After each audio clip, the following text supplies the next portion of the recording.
China to build world largest dam. Why is India concern? China Brahmaputra river के ऊपर world का largest dam बनाने जा रहा है और इंडिया के लिए ये इशू किस तरह से कंसर्न हो सकता है। Implications of China's mega dam project. China has approved the construction of the world's largest hydropower project on Yarlung Tsangpo River, Brahmaputra River in Tibet, with a capacity of 60 gigawatt, three times that of the three uh, Georges Dam. China Yarlung Tsangpo River, which is also known as Brahmaputra River in India, इस river पर world का largest hydro power project construct करने जा रहा है।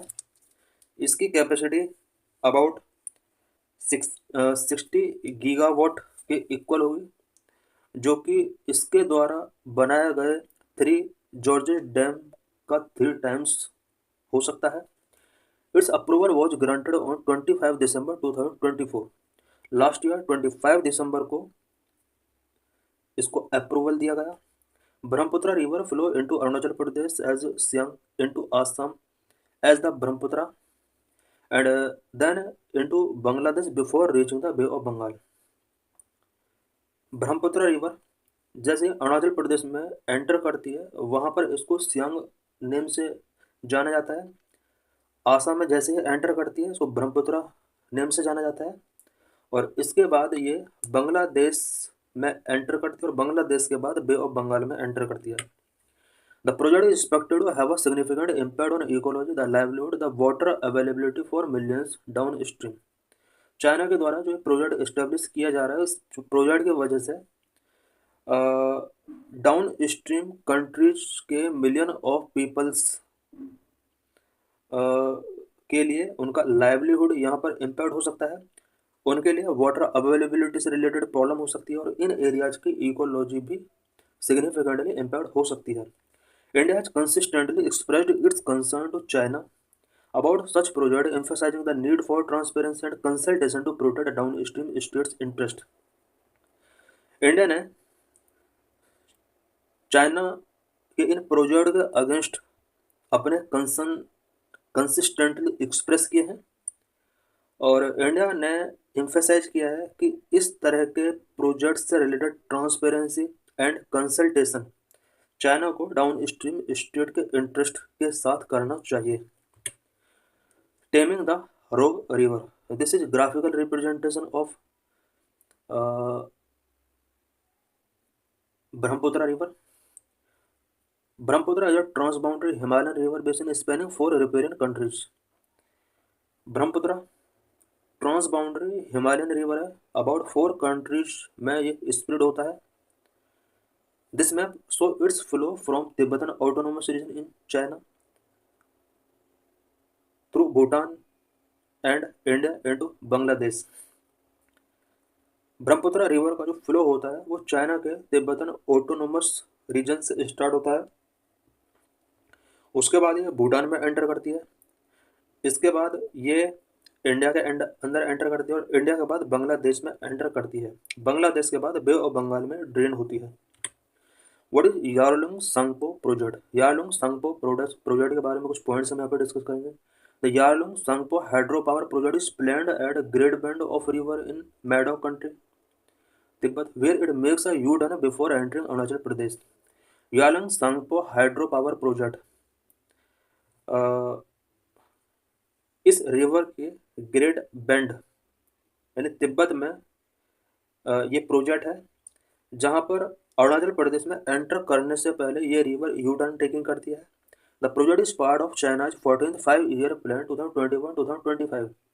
ये project है China के 14th 5-year प्लान जो कि 2021 से 25 तक के लिए सेट किया गया था, उस प्लानिंग का ये पार्ट है। Location and planning stage, the project's location has been strategically chosen by China. China ने Yarlung Tsangpo hydro power project के लिए जो लोकेशन चूज किया है वो स्ट्रेटेजिकली प्लेस चूज किया है। Recent activities including funding allocation, construction of small dams and changes in upstream land uses suggest the project is in an advanced planning phase. Perhaps construction work will start soon. इस dam से related जो recent activities हैं, including funding allocation, construction of smaller dams, changes in upstream land use, ये सब जो activities हैं ये suggest कर रही हैं कि इस प्रोजेक्ट से रिलेटेड प्लानिंग अपने एडवांस फेज में है और ऐसा एक्सपेक्ट किया जा रहा है कि कंस्ट्रक्शन बहुत ही जल्दी कंप्लीट हो जाएगा। What is China's goal for the Yarlung Tsangpo project?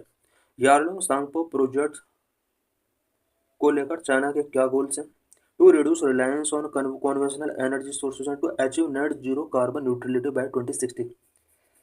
China अपने कुछ गोल्स को यारलुंग सांगपो प्रोजेक्ट के थ्रू कंप्लीट करना चाहता है, सच है कॉन्वेंशनल एनर्जी सोर्सेस पर इसका जो रिलायंस है उसको रिड्यूस करना चाहता है। 2060 तक के लिए इसने जो नेट कार्बन न्यूट्रलिटी अचीव करने का टारगेट रखा हुआ है उस टारगेट को अचीव करना चाहता है। इट मीन्स इन टारगेट को अचीव करने में ये प्रोजेक्ट चाइना के लिए एक इंपॉर्टेंट रोल प्ले कर सकता है। The river's steep descend from the mountain provide an ideal flow rate for hydro electricity generation making it a prime location for this mega project. इस रिवर का mountains से जो स्टीप डेस्केंट होता है वो हाइड्रो इलेक्ट्रिसिटी जनरेशन के लिए एक आइडियल फ्लो रेट प्रोवाइड कराता है और इसी वजह से इस मेगा प्रोजेक्ट को इस प्लेस पर लोकेट किया गया है। चाइना जो various dams and environmental concern, China के अंदर वेरियस डैम्स इस्टेब्लिश किए जा रहे हैं और इनसे रिलेटेड कुछ एनवायरमेंटल कंसर्न है। China's recent Yarlung Sangpo project dam, including the Three Gorges Dam, highlight the massive scale of hydropower ambitions. China का रिसेंट यारलुंग सांगपो प्रोजेक्ट और थ्री गॉर्जेस डैम जो इस्टेब्लिश किए जा रहे हैं ये चाइना के मैसिव हाइड्रो पावर एम्बिशंस को शो करता है। एनवायरमेंटल कंसर्न क्या क्या है इन प्रोजेक्ट से related? Altered gravity anomaly maps due to the immense weight of stored water. Three Gorges Dam has altered gravity anomaly maps caused severe ecological impact and even triggered earthquake.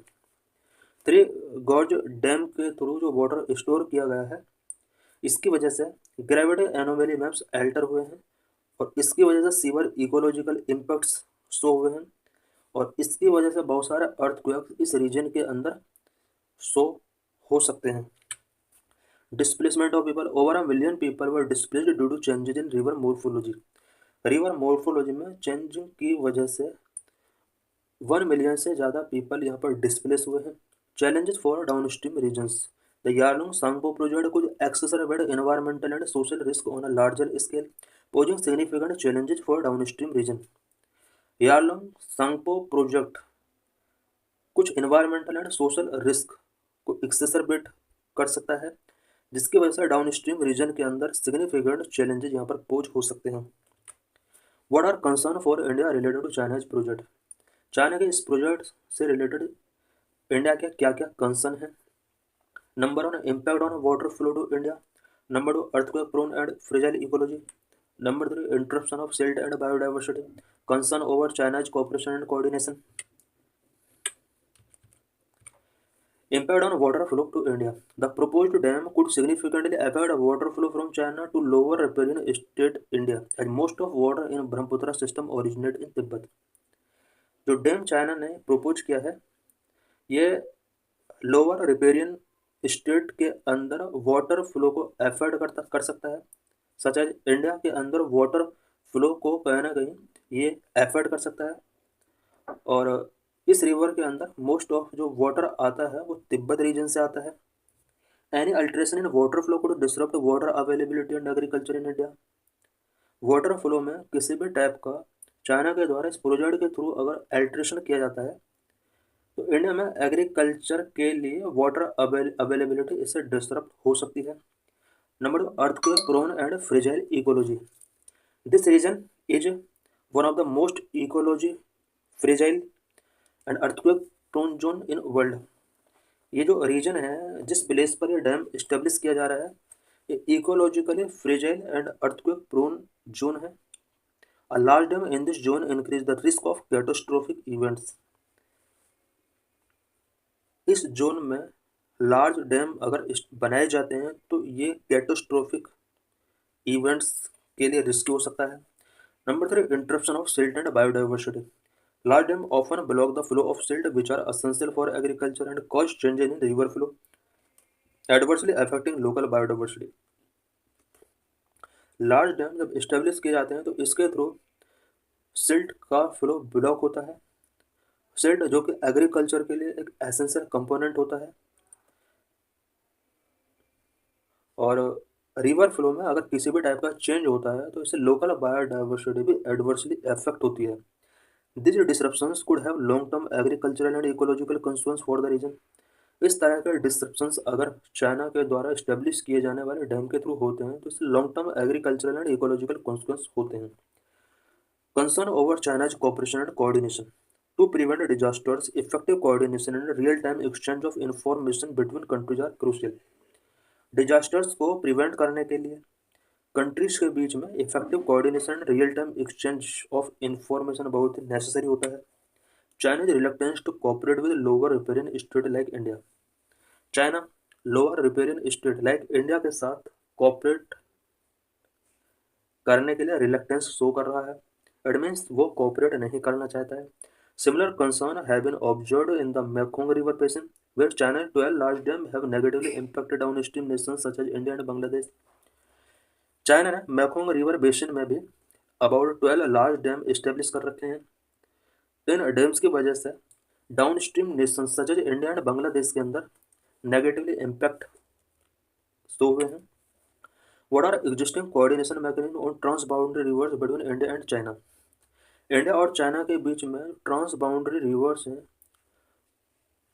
उनके लिए existing coordination mechanism क्या है। India and China have several agreements for cooperation trans boundary rivers. Trans boundary rivers के cooperation के लिए India और China ने several agreements किए हैं। नंबर 1 अम्ब्रेला MOU 2013 में साइन किया गया था। Covers overall cooperation on trans boundary rivers. Trans boundary rivers पर ओवरऑल कोऑपरेशन को इसमें कवर किया गया था। इसका कोई एक्सपायरी डेट नहीं है। No activities currently being undertaken under this agreement. Umbrella MOU के अंडर किसी भी टाइप की एक्टिविटी करंट में अंडरटेकन नहीं की गई है। Number 2 Brahmaputra MOU sign for data sharing and renewable energy every 5 years. Brahmaputra MOU data sharing के लिए साइन किया गया था एंड एवरी 5 ईयर में इसको रिन्यूएबल करने का टारगेट रखा गया था। It lapsed in 2023 and is renewable in under process विया डिप्लोमेटिक चैनल्स। 2023 में ब्रह्मपुत्र MOU लैप्स्ड हो गया एंड रिन्यूएबल के लिए अभी डिप्लोमेटिक चैनल्स का यहाँ पर वेट किया जा रहा है। Number 3 Sutlej MOU initiated after the 2004 Parkul lake incident. Parkul lake incident 2004 में हुआ था और इसके बाद सतलज MOU साइन किया गया था। MOU ऑल्सो पेंडिंग रिन्यूएबल, इसका रिन्यूएबल अभी भी पेंडिंग है। नंबर 4 एक्सपर्ट लेवल मैकेनिज्म 2006 में स्टेब्लिश किया गया था।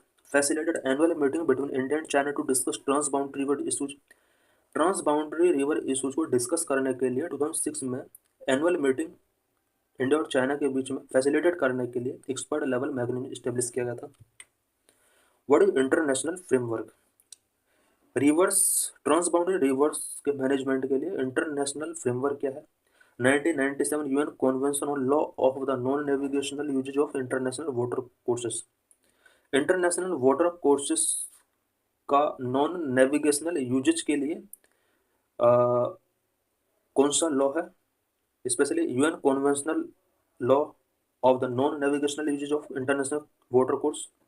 Neither India nor China is a signatory to 1997 UN Convention on the Law of the Non-Navigational Usage of International Water Course, but both countries abide by its key principles. इस convention का China और India दोनों ही signatory नहीं है, but दोनों countries को इसके की प्रिंसिपल्स को अवॉइड करना होता है। It is key principles include equitable and reasonable water use and ensuring that actions of one country do not significantly harm another. 1997 UN convention on law of the non navigational uses of international watercourses के कुछ key principles such as equitable and reasonable water use, इससे related यहाँ पर कुछ principles set किए गए हैं। Actions of one country do not significantly harm another country, यानी वन कंट्री के एक्शंस अनदर कंट्री के लिए हार्मफुल नहीं होने चाहिए। इससे रिलेटेड कुछ प्रोविजंस इन कॉन्वेंशंस के अंदर स्टेब्लिश किए